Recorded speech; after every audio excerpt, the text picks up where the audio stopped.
আমাদের কাছে অনেকেই জানতে চেয়েছে, সম্মানিত মোহতারাম, 2024 সালে আমরা বিজয় লাভ করেছি। বিজয়ের হাতছানি আমাদের জন্যই ছিল। আমরা বিজয় লাভ করেছি। এই মুহূর্তে আমাদের করণীয় কি? আমরা কি করতে পারি?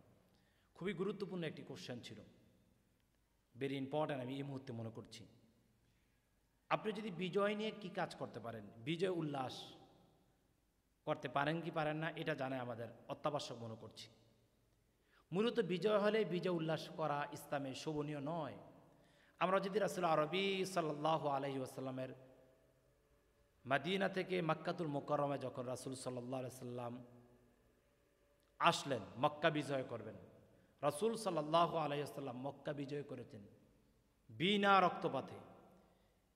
গোটা ইতিহাসের মধ্যে আপনি যদি খোঁজেন, গোটা ইতিহাস আপনি যদি কালেকশন করেন, বিনা রক্তপাতে একটি যদি যুদ্ধ যদি সফল হয়, সেটা হচ্ছে মক্কা বিজয়ের যুদ্ধ। সুবহানাল্লাহ, সুবহানাল্লাহ। রাসূল সাল্লাল্লাহু আলাইহি ওয়াসাল্লাম প্রথমেই সকল মানুষকে সাধারণ ক্ষমা করে দিয়েছেন। সুবহানাল্লাহ, সুবহানাল্লাহ। বিজয় হলে হবে যাদের, বিজয় হলে করণীয় কি? বিজয় যাদের হবে তারা নরম হয়ে যাবে।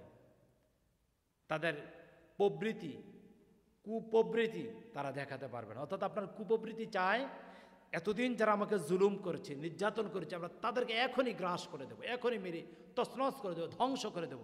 না, এটা মুমিনদের বৈশিষ্ট্য কখনো হতে পারে না। কাফের, মুশরিক, বেদিন, নাস্তিক, নাদান, তাদের চিন্তা চেতনা হচ্ছে এইরকম, বিজয় লাভ করলে পূর্বে যারা ছিল তাদের সব তছনছ করে দেব। আর মুমিনদের বৈশিষ্ট্য হচ্ছে বিজয় হলে তাদেরকে ক্ষমা করে দেব। সুবহানাল্লাহ, সুবহানাল্লাহ।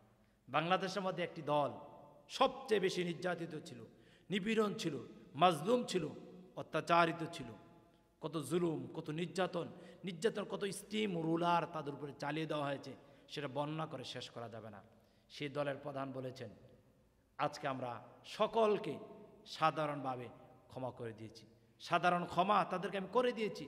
আলহামদুলিল্লাহ। কত বিশাল বিস্তৃত মনের পরিচয় দিয়েছেন। তাদের দলের সবচেয়ে বড় বড় বিগ লিডারদেরকে ফাঁসিতে ঝুলানো হয়েছিল। তাদেরকে নির্যাতন করা হয়েছে, নিপীড়ন করা হয়েছে।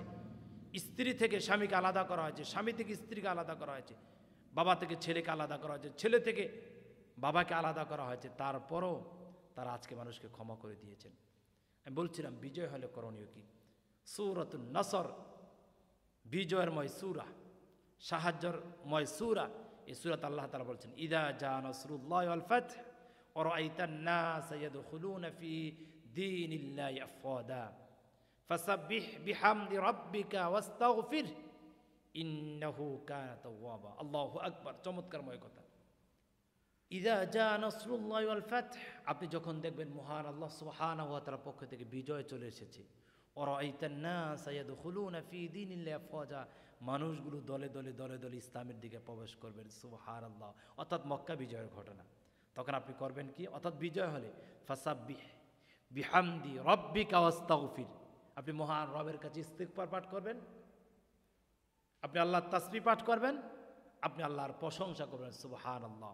তাহলে বিজয় হলে আমরা তিনটি কাজ করব। আল্লাহর কাছে ক্ষমা চাইব, কেননা আমাদের মাধ্যমে কোনো অন্যায় হয়ে থাকে, অপরাধ হয়ে থাকে, জুলুম হয়ে থাকে, আল্লাহ যে আমাদের ক্ষমা করে দেন। ফাসাব্বিহ, মহান রবের তাসবিহ পাঠ করব, মহান রবের গুণকীর্তন করব। বিহামদিক, আল্লাহ তাআলা প্রশংসা করব। আল্লাহ তাআলা প্রশংসার মাধ্যমেই, আল্লাহ তাআলার তাসবিহর মাধ্যমেই আমরা আজকে বিজয় লাভ করতে পেরেছি। অর্থাৎ আপনি যখন বিজয় হচ্ছেন, আপনি যখন বিজয় হবেন, তখন আপনি বলবেন ফাসাব্বিহ বিহামদি রাব্বিকা ওয়াস্তাগফির। আল্লাহ, তুমি আমাকে রহম দিয়েছিলা, তুমি আমাকে শক্তি দিয়েছিলা, তুমি আমাকে সামর্থ্য দিয়েছিলা, আজকে আমি বিজয় হয়েছি। এই জন্য মহান রবের প্রশংসা করতে হবে, মহান রবের তাসবিহ পাঠ করতে হবে, আল্লাহর কাছে ক্ষমা চাইতে হবে। আল্লাহ সুবহানাহু ওয়া তাআলা বিজয়ী সকলদেরকেই আল্লাহ তাআলা সফলতা দান করুক। স্বাধীনতা অর্জনের চেয়ে স্বাধীনতা রক্ষা করা অনেক কঠিন, আমরা ছোটোকালে পড়েছিলাম। তাহলে আসুন আমরা এই স্বাধীনতাকে ধরে রাখি, মুসলিমদের বিজয়কে আমরা শক্তভাবে আঁকড়ে ধরি। আল্লাহ সুবহানাহু ওয়া তাআলা আমাদের সকলকে স্বনির্ভরে রাষ্ট্রকে সুশৃঙ্খলভাবে পরিচালনা করার তৌফিক দান করুক। আল্লাহুম্মা আমিন।